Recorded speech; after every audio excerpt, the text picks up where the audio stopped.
Abidjan, 3 heures du matin. Le plateau scintille sous la pluie tropicale, ses gratte-ciel de verre ressemblant à des sentinelles d'argent. Je m'appelle Malik. À l'état civil, je n'existe pas. Pour les laitiers ivoiriennes, je suis le concierge. On ne m'appelle pas pour réserver une table au Bushman Café, on m'appelle quand une suite au Sofitel Ivoire est maculée de sang, de drogue ou de honte. Mon métier ? Faire en sorte que le soleil se lève comme si rien ne s'était passé. Le hook est brutal. Une voiture de sport à 200 millions de francs CFA est encastrée dans un manguier sur la route d'Assini. À l'intérieur, le fils d'un ministre, inconscient, et assez de scandales pour faire tomber un gouvernement. Avant que la police n'arrive, je suis déjà là. Je descends de ma berline noire, mon costume ajusté ne souffrant d'aucun pli malgré l'humidité. Je ne panique pas, je règle les problèmes. Je sors mon téléphone, une pression sur un contact anonyme, et les caméras de surveillance de la zone s'éteignent comme par magie.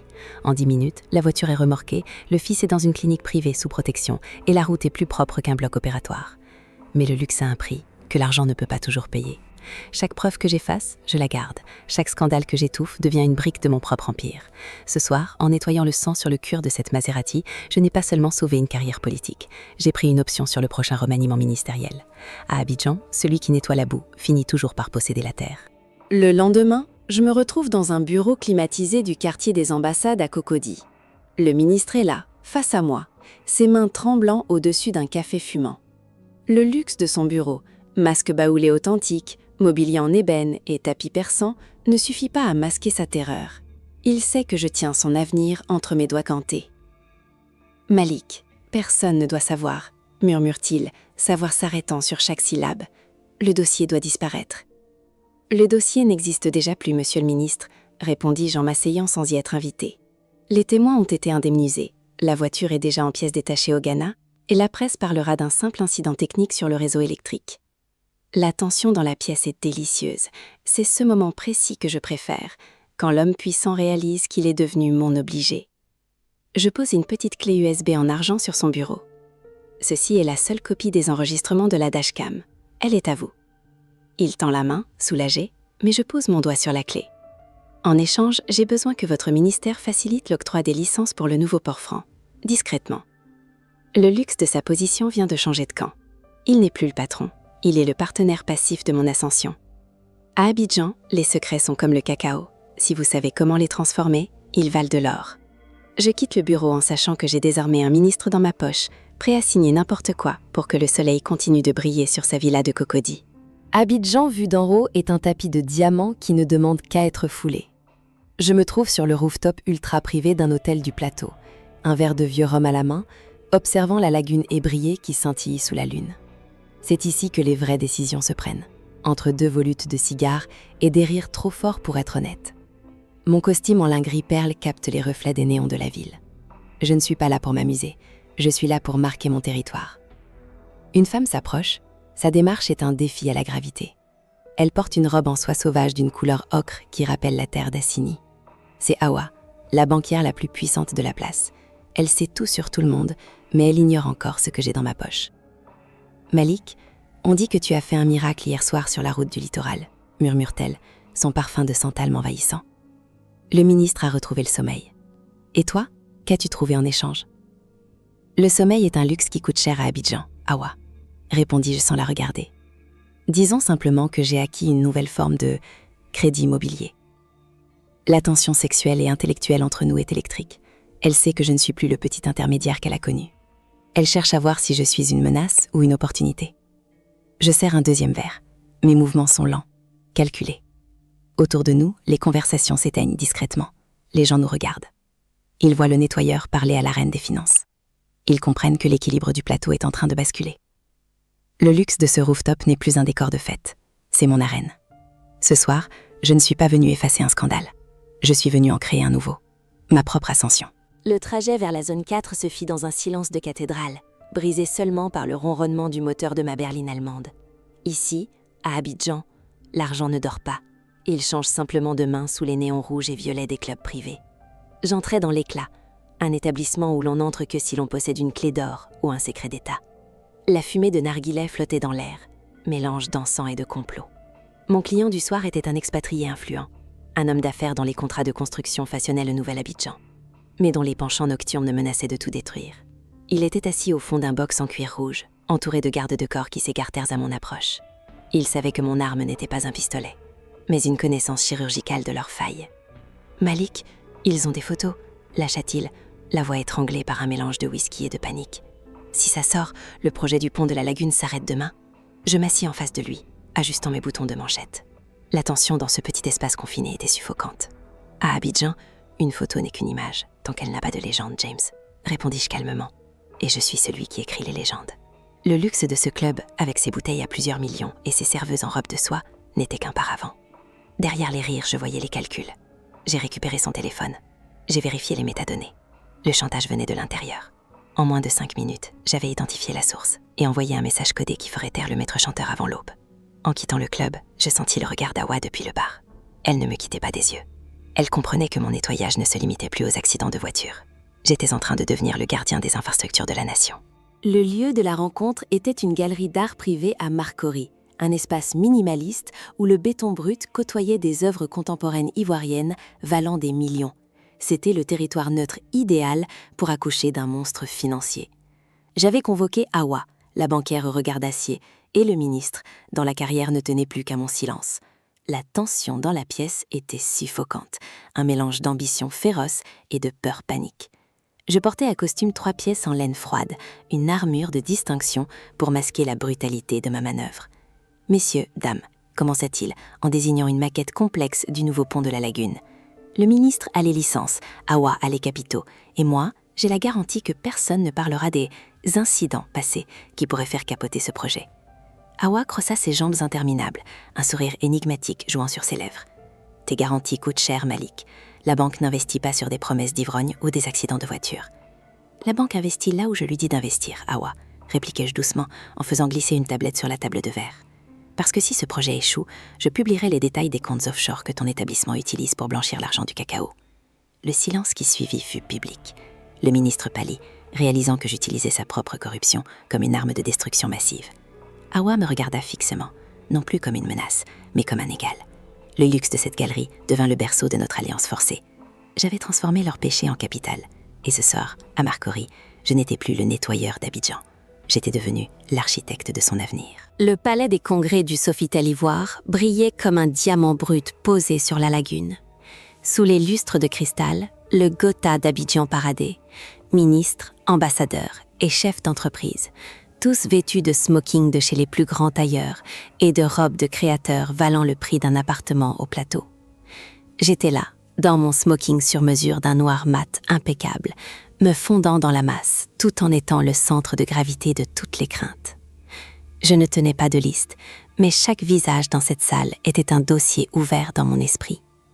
En marchant vers le bar en marbre, je croisai le regard du ministre. Il détourna les yeux, la sueur perlant sur son front, malgré la climatisation polaire. Il savait que ma présence ici signifiait que la dette n'était jamais vraiment payée. Soudain, une main se posa sur mon épaule. C'était Kofi, un ancien des services de renseignement, reconverti dans la sécurité privée de haut vol. Un rival. Le genre d'homme qui sait que pour tuer un nettoyeur, il faut d'abord salir sa réputation. « Malik, on ne voit pas souvent les fantômes dans la lumière », grinça-t-il, son haleine chargée de cigares coûteux. « J'ai entendu dire que tu jouais aux architectes maintenant. Fais attention, le béton du plateau est dur quand on tombe de haut. » Je pris une gorgée de mon champagne millésimé, le regardant avec une indifférence glaciale. « Le problème des hommes comme toi, Kofi, c'est qu'ils regardent le sol. Moi, je regarde les fondations. Et je sais exactement quel pilier de ta villa à Assini a été construit avec de l'argent détourné. » Le sourire de Kofi se figea. Dans ce décor d'opulence et de sourire de façade, nous nous livrions une guerre de tranchées verbales. Le luxe du Sofitel n'était qu'un ring de boxe doré. Je le laissais là, pétrifié par la précision de mon information. Je n'étais pas venu pour la charité. J'étais venu rappeler à tout le monde que le nettoyeur possède désormais les clés de la ville. Le ciel d'Abidjan se teintait de pourpre et d'indigo alors que je rejoignis Awa sur la terrasse de sa villa. Ici, loin du tumulte du plateau, le silence n'était interrompu que par le clapotis de la piscine à débordement qui semblait se jeter directement dans la lagune. Le luxe ici n'était pas ostentatoire, il était absolu. Marbre blanc, bois exotique et une architecture qui défiait les lois de la discrétion. Awa m'attendait, vêtue d'un cafetan en soie vaporeuse. Elle n'était plus la banquière rigide de la city ivoirienne, mais une prédatrice au repos. Elle me tendit un verre de cristal contenant un spiritueux ambré, son regard sondant le mien avec une intensité nouvelle. « Le projet du grand pont a été validé ce matin, Malik, murmura-t-elle. Grâce à tes méthodes, le conseil d'administration n'a posé aucune question sur l'origine des fonds. » « Les gens ne posent pas de questions quand ils ont trop à perdre, Awa, répondis-je en m'appuyant contre la balustrade en verre. À Abidjan, on ne construit pas des ponts avec du béton, on les construit avec des silences bien placés. La tension entre nous n'était plus seulement une question de dossier et de compte offshore, c'était une reconnaissance mutuelle. Deux électrons libres qui avaient compris que pour régner sur cette ville, il fallait être capable de la nettoyer autant que de la financer. « Kofi essaie de nous doubler », ajouta-t-elle en se rapprochant. « Il pense avoir trouvé une faille dans ton passé à San Pedro. » Je souris, un geste lent et glacial. Kofi regarde dans un rétroviseur cassé. Pendant qu'il cherchait mon passé, je suis déjà en train d'effacer son futur. Demain, sa société de sécurité perdra son contrat avec le port autonome. Le luxe de cette soirée, ce calme avant la tempête, scellait notre pacte. Nous n'étions plus les serviteurs de l'élite, nous en étions les nouveaux propriétaires. Abidjan dormait, inconsciente que ces deux plus grands manipulateurs venaient d'unir leurs forces au bord de l'eau. Le vent soufflait fort au sommet des pylônes du nouveau pont, apportant avec lui l'odeur de sel de la lagune et celle plus âcre du ciment frais. Kofi m'attendait, debout près d'une foreuse géante, son équipe de sécurité restait en retrait. Il pensait avoir le contrôle parce qu'il tenait un vieux dossier sur mes années à San Pedro.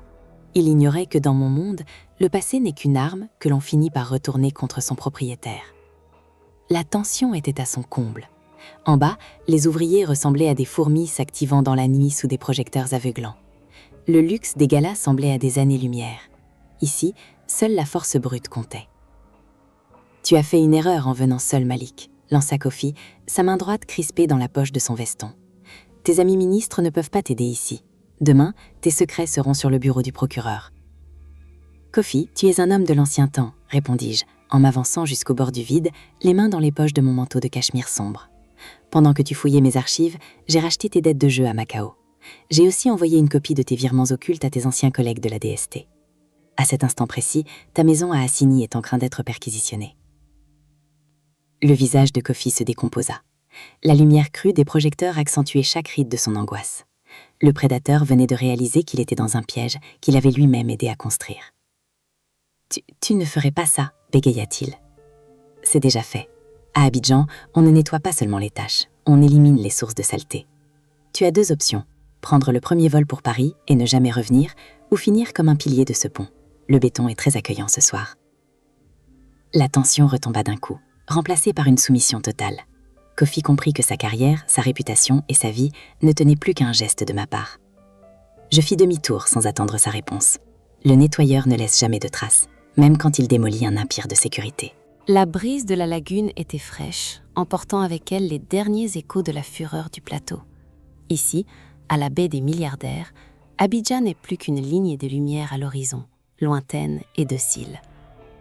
Je suis assis à l'arrière d'un yacht de croisière privé, le bois de teck encore tiède sous mes pieds nus.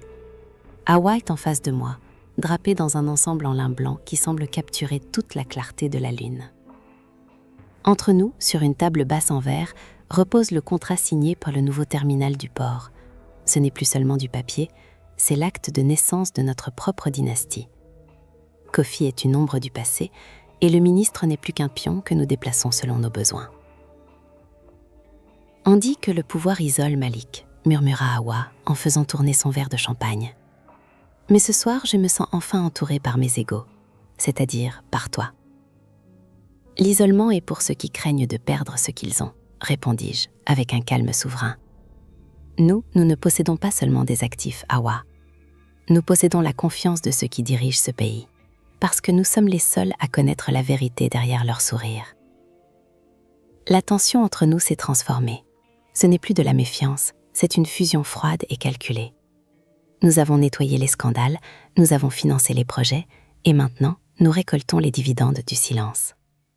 Le luxe de cette baie, avec ses villas cachées dans la mangrove et ses eaux sombres, est le miroir de notre alliance.